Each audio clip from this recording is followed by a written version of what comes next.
What does it really mean to carve your own path when the system wasn't built for you? Meet Andrew Arboe, self-advocate, speaker, and entrepreneur, who's using creativity, community, and video game inspiration to build a future on his terms.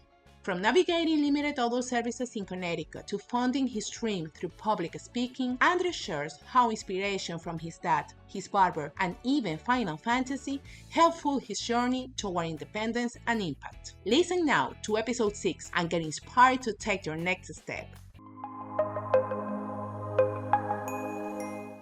You are a self-advocate, you are a speaker, entrepreneur, and educator. So how would you describe yourself and the passion that drives you with all the work you do? Good one. This multifaceted. A lot of it kind of came from realizing I'd be based in Connecticut, where I reside in context. Adult services is mixed because that's a state that follows all the IQ. Like if you want to get like state services, or they call it all the wait lists and all that. If you're like past 22, it all depends on IQ. If you like over, if you're under, you get this. If you're over, you don't get this. So there's a lot of limited choices there. Oh. And I saw back like I turned 21. That's like a decade ago, just about a decade ago. I'm now 31. Don't mind me, coworker. I'm still good, but basically, it took me a while to readjust. Like it's been 10 years since I aged out of high school. I went to one of the transition programs. It used to be 18 to 21, but now it's like 18 to 22 nowadays. There wasn't still a lot of nonprofits. I was kind of away from some major resources. Like I'm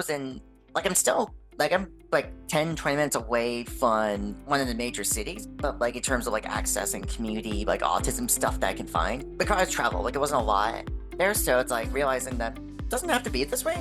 Like I don't have to go over the statistics, like unless people want to, because like the employment, with a lot of like excellent research studies over in Pennsylvania that goes over all like the transition outcomes for people. But basically, I'm going to say like, hey, does this have to rely to me? And I was like, heck no. If I'm able to find my way, that would be sweet. So a lot of it just kind of just throwing stuff in the air and seeing what kind of works, capitalizing on it. And just happened I picked human services, education. I'm still kind of deciding since my honeymoon with bachelor's graduating is kind of done. It's like I'm taking some time to figure out my next steps. Maybe graduate, maybe we'll see. I don't want to give a definite answer, but it's like but basically want to do better outcomes. And it just happens I have a very diverse work background. Very diverse. Like I worked in public schools. I currently work at private school as a teacher assistant. And back in July, I started direct care group home program. So that was really interesting. Like I didn't think I would get into a residential work. Kind of like I didn't think I would get experience working at one, but it kind of happened and kind of rolling with it. It's been helping me with some financial stuff last year. So yeah, just burying outcomes and just going by my own experiences. So it's like I kind of capitalize on embracing that for my public speaking and just keep it simple, proactive, reasonably proactive as possible. How did you decide to study psychology? It was kind of choosing that and I know social work. I kind of looked at the jobs. And it's kind of similar, but social work is kind of more on the human services side. And in psychology, it kind of ended up being a right fit. And how old were you when you were diagnosed with autism? Okay, I think it was like age 5, 6, and like I was diagnosed pretty, I don't want to say not late, but not early age nowadays, or the way diagnosis with young adults. Kind of between 5, 6, almost went back a grade. I ended up skipping a grade. Kind of just happened that way. I didn't really talk that much. I was mute and did weird stuff. Going on like I tell this story, like go down under restaurant tables and have sugar packets. Don't ask me why. I legit have no idea. But I guess maybe too much of a restaurant setting, I suppose. But weird behaviors, and I will say describe this. And again, my personal rule, I don't want to speak over others, and there are a lot of different experiences. But it's like things don't click with you at first. Like I don't want to say it's like a movie, but it's kind of like a movie. It doesn't click with you, and then later on, over the years, it starts to make sense. Makes sense, like the emotions piece, just recognizing like the feelings there, because in mine, like some I didn't realize this feeling until after a certain point, if that makes sense. Like it's always been there, but it's like not realizing it and putting it into like vocal words, if that makes sense. And you were at school at that moment, right? Single dad in my case. Oh, okay. And did he tell the school? So you were known in the school as autistic? Oh yeah. I had went to like special education room, education room. I had services, and I think it started going off it a little bit, but I still have access.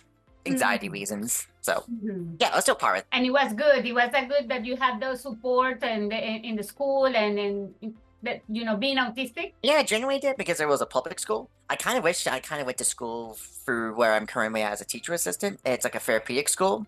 Just because the environment is such kind of like empowering. But that's just me being biased and like looking back. Like I kind of wish I could see myself being a student at my workplace. Focus Center for Autism for context. What inspired you to be an entrepreneur? You know, when was the moment that you decide, okay, I will do this? Basically just trying new things. Like I went to community college. In my state there was a degree, disability specialist degree. Felt like it was a good fit. And during the first several years, I just networked. Went to like state advisory councils, autism walks. Like tried to like sink my teeth to wherever I can. Including some events, I was able to get some practice driving. Like I was able to convince my dad that like I want to drive here for this resource fair. But just a lot of networking, exposure to a lot of different ones, and I just kind of like build walls. Like the connections I had built over the time, it kind of led me kind of known in the Connecticut community. Like I went to like one transition forum, and I had someone who knew me for a year or two give me like a little job offer, like a weekend job. And I just built there, and I went to like a school setting, then I went to Driver with Autism. I'm pretty sure that would be a question here. It's no longer active, but I did a lot of webinars on driver readiness. But the different ones, and then being back at a school setting just made me appreciate both public and private schools. Doing a lot more one-to-one stuff here, which gives me a lot of perspective and a lot of information.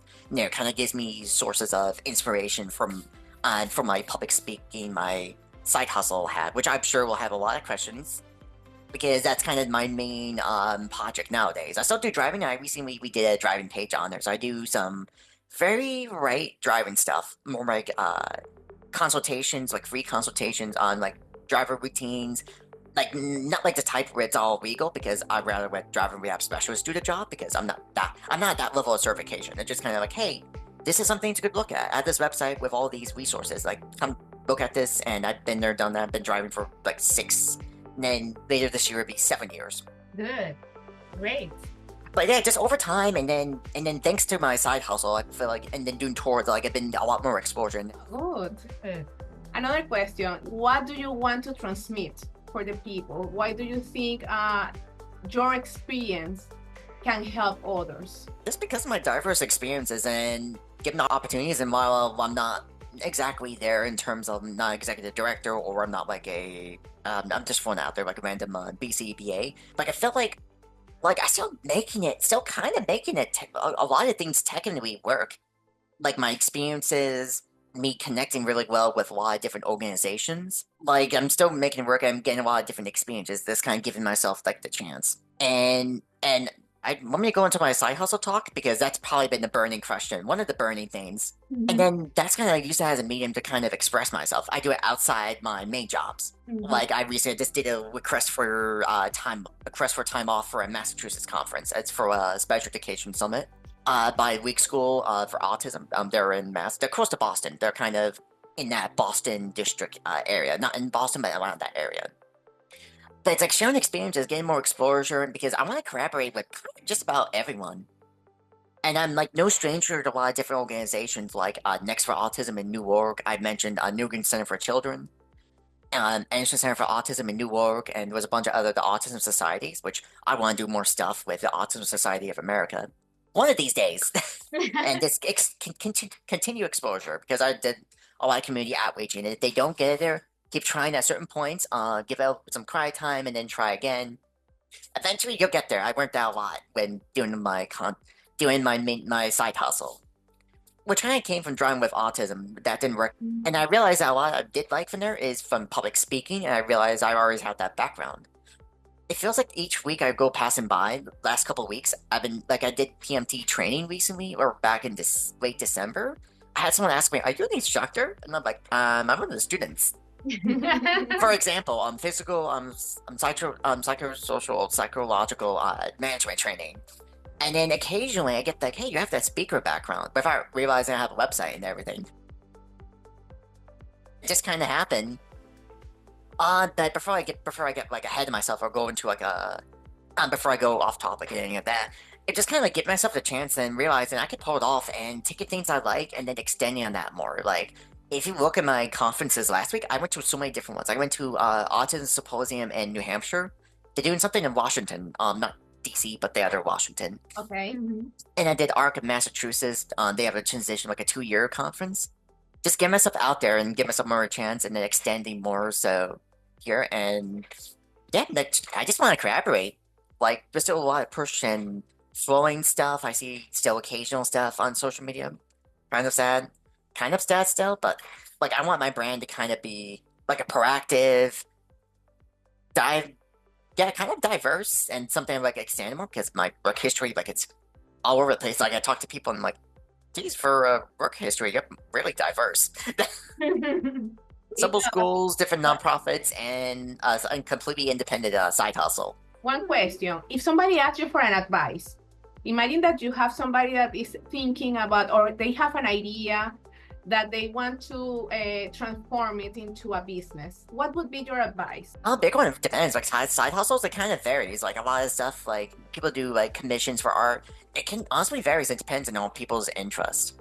It's kind of making a connection. Like, I didn't realize public speaking will help pay for my college experience. But realizing that something paid and the fact that I'm able to use it to pay off my schooling, like classes and all that. Like, I realized that the potential of that. And even thinking onwards, because I'm going back and forth. Like, actually using my speaking funds to pay for the trip, for example. That it just kind of just works like that. But basically, just see what connections at work and the people that you know. Networking is really big. And then just seeing if something that could work. And then hobby and everything, like, I also like it, just kind of like give boundaries. And when you started, who encouraged you to start, doing something by yourself, like the driving, and after the, do the speaker? It was, some initiative that it was from yourself, or it was your dad or a friend? Who encouraged you to do it and say, okay, you could do it and you can earn money and, to start? Because I think for entrepreneurs, the biggest challenge or the biggest difficulty is to start. I have a lot of different, I call it sources of inspiration. Like, I have a lot of like different things. My dad's one of them, absolutely one of them. My brother too. And then kind of all the companies, organizations I worked with over the time, even the ones that don't really work out that well, like Driving with Autism. I guess a lot of different ones, and like motivate myself, all the experiences I have, and then also I like a lot of movies and media. Like, I'm a huge video gamer, and I love Japanese like role-playing games, Final Fantasy, the Nier series, and Pokemon. Like, I like the storylines that kind of go over the themes of, I guess, resilience, proactiveness, and like I use that to kind of connect to life. It's kind of like, if any of you heard of Life Animated, it's a great book and movie. It's like real life, so you won't get a stereotypical story.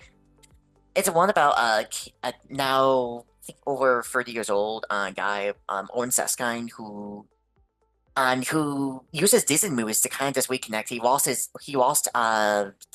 speech at age 3. And they called it like a regressive autism. That term's probably outdated, but that's what they called it. Or maybe level 2, but it's not my place to diagnose that, and it's not my business too. So, but they used the guy would really use Disney credits to relearn speech, and then the family ended up using a lot of the Disney movies to help and kind of connect a lot of the different stuff. For both better or worse, I recommend that. It's a very underrated autism media out there. Like, it really a really fascinating autism perspective. Basically, I use a lot of the vegan stories for inspiration and ways to motivate me. Great. I wanted to ask you, because I know that you have a book, an audio book, right? Ebook, you mean? Or... I mean, ebook, because that's free on the website. Yes. I just mean that.